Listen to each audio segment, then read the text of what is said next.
তারেক রহমান তিনি আমাদের নতুন পথ দেখিয়েছেন, কিভাবে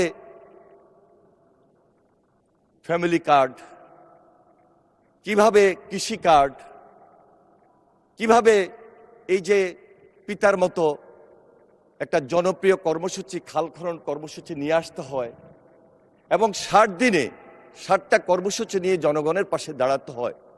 পজিটিভ রাজনীতি কিভাবে করতে হয়, ওই যে পিতার মতো তীক্ষ্ণ দৃষ্টি এবং দূরদর্শিতা নিয়েই কিন্তু তিনি এগিয়ে যাচ্ছেন মাননীয় স্পিকার। আমার বিশ্বাস আজকে এই হাউজে সর্বসম্মতি কমে আমরা যেভাবে ঐক্যবদ্ধ হয়েছি, বাধা আসবে, বিপত্তি আসবে, মত থাকবে, পথ থাকবে, কিন্তু ঐক্যবদ্ধতাই আমাদের আসল হাতিয়ার মাননীয় স্পিকার। আমরা তারেক রহমানের নেতৃত্বে এই বাংলাদেশটাকে সুন্দরভাবে দেখতে চাই, দেখতে পারবো মাননীয় স্পিকার, যদি তার হাতটাকে আমরা বেশি বেশি শক্তিশালী করি। মাননীয় স্পিকার, তিনি বলেছিলেন নির্বাচনটা কঠিন হবে। আপনি সেই নির্বাচনে অংশগ্রহণ করেছেন, আমরাও এই নির্বাচনে অংশগ্রহণ করেছি, মাঠে গিয়ে বুঝেছি আসলে যে নির্বাচনটা কঠিন। এত টাকার ছড়াছড়ি কোত্থেকে আসলো মাননীয় স্পিকার বুঝতে পারি নাই।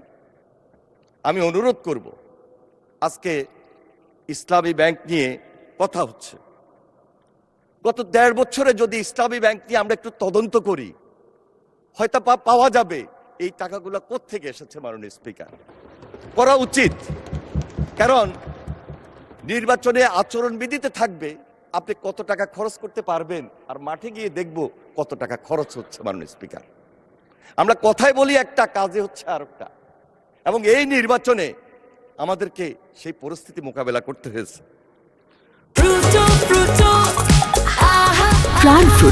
সময় অসময় ফ্রুটোময়।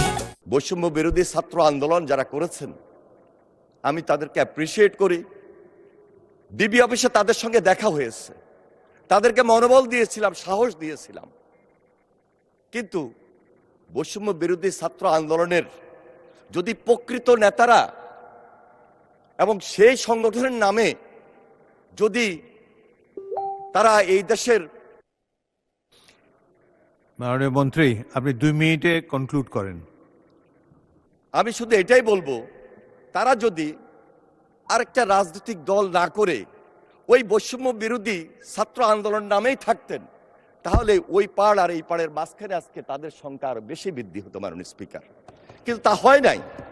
একটা নতুন রাজনৈতিক দল ওনারা করেছেন, কিন্তু সেই সুযোগটা ওনারা নিতে পারেন নাই। সুযোগটা নিতে পারতেন, হয়তো বা সরকারি দল এবং বিরোধী দলকে তারা পরামর্শ দিতে পারতেন খুব পজিটিভলি। কিন্তু কেন এই যে গত 1.5 বছর নির্বাচনের আগে কিছু স্বার্থের কারণে, আমার মনে হয় এটাও একটু আমাদের চিন্তা করা উচিত। আসলেই ছাত্র রাজনীতির সুবাদে, আন্দোলনের সুবাদে সেখান থেকে কোনো সুযোগ নেওয়া যায় কিনা। আমার মনে হয় কিছুটা সুযোগ কেউ না কেউ নিয়েছেন, সেটা আমাদের জন্য ক্ষতি হয়েছে মাননীয় স্পিকার, দেশবাসীর জন্য ক্ষতি হয়েছে আজকে। তাই আমি বলবো, জুলাই সনদকে কেন্দ্র করে বিরোধী দল এমনভাবে বিষয়টি উপস্থাপন করছে যেখানে সরকার ও বিরোধী দল মুখোমুখি একটা পরিস্থিতি তৈরি হয় না।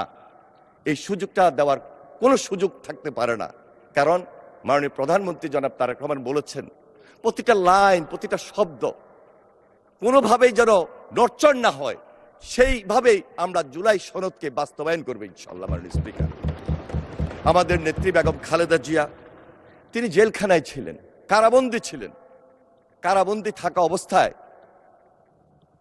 তার উপর অত্যাচার, নির্যাতন এবং তার উপর যে বিষ প্রক্রিয়া হয়েছিল, ধীরে ধীরে তিনি অসুস্থ হয়ে পড়েন।